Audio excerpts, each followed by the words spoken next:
అమరావతి రాజధానిలో మరో green field airport రాబోతా ఉంది.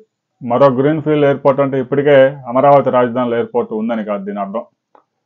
విజయవాడ సమీపంలో గన్నవరంలో ఎయిర్పోర్ట్ ఉన్నా కూడా ఇది రాజధాని మీద పెద్దగా ప్రభావం చూపలేకపోతా ఉంది. అమరావతి రాజధానిలో ఒక గ్రీన్ ఫీల్డ్ ఎయిర్పోర్ట్ ఉంటే పెట్టుబడులను ఆకర్షించడం ఈజీ అవుతుంది అని రాష్ట్ర ప్రభుత్వం నిర్ణయానికి వచ్చింది.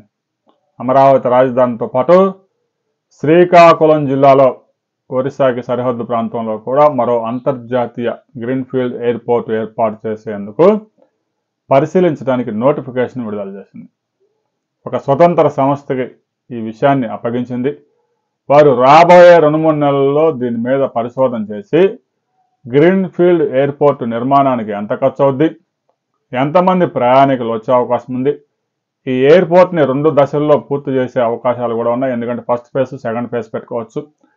మొదటి ఫేజ్లో పూర్తి చేసుకొని నెలకి గనక 50,000 నుంచి 2 లక్షల ప్రయాణికులు ఉంటే ఫస్ట్ ఫేజ్, ఇక ప్రతిరోజు 50,000 మంది దాటితే సెకండ్ ఫేజ్ పూర్తి చేసుకునే విధంగా అమరావతి రాజధానిలో గ్రీన్ఫీల్డ్ ఎయిర్పోర్ట్ ఏ ప్రాంతంలో పెడితే బాగుంటుంది అనే దాని మీద సమగ్ర నివేదిక తయారు చేసేందుకు ఒక నోటిఫికేషన్ విడుదల చేసింది.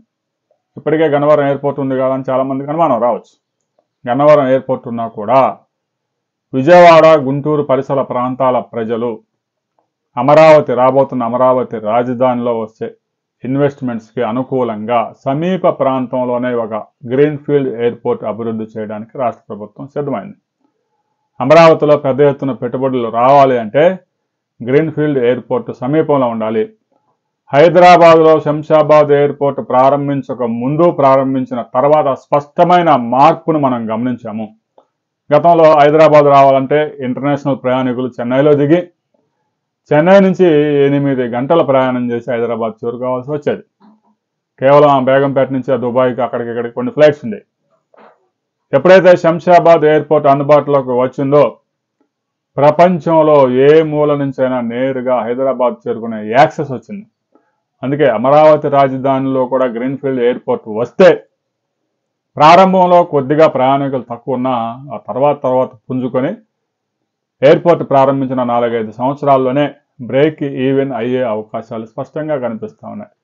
రాబోయే 3 నెలల్లో ఆ స్వతంత్ర సంస్థ ఎలాంటి నివేదిక ఇచ్చింది, అమరావతి రాజధానిలో గ్రీన్ఫీల్డ్ ఎయిర్పోర్ట్ వర్కౌట్ అవుతుందా లేదా అనే విషయంలో కొంత క్లారిటీ వచ్చింది. క్లారిటీ వచ్చిన తర్వాత ప్రైవేట్ రంగంలో ఎయిర్పోర్ట్స్ వస్తున్నాయి కాబట్టి ప్రభుత్వం కేవలం భూమి అప్పగిస్తే సరిపోతుంది. పెట్టుబడి దాని మీద పెద్దగా పెట్టాల్సిన అవసరం ఉండదు. రాబోయే రోజుల్లో రాష్ట్ర ప్రభుత్వం అమరావతి గ్రీన్ఫీల్డ్ ఎయిర్పోర్ట్ని ఏ ప్రాంతంలో ఫైనల్ చేయబోతా ఉంది అనే దాని మీద ఈ సంస్థ నివేదిక ఇచ్చిన తర్వాత కొంత క్లారిటీ వచ్చింది. క్లారిటీ వచ్చిన తర్వాత మరిన్ని వివరాలతో మరో వీడియోలు తెలుసుకుందాం.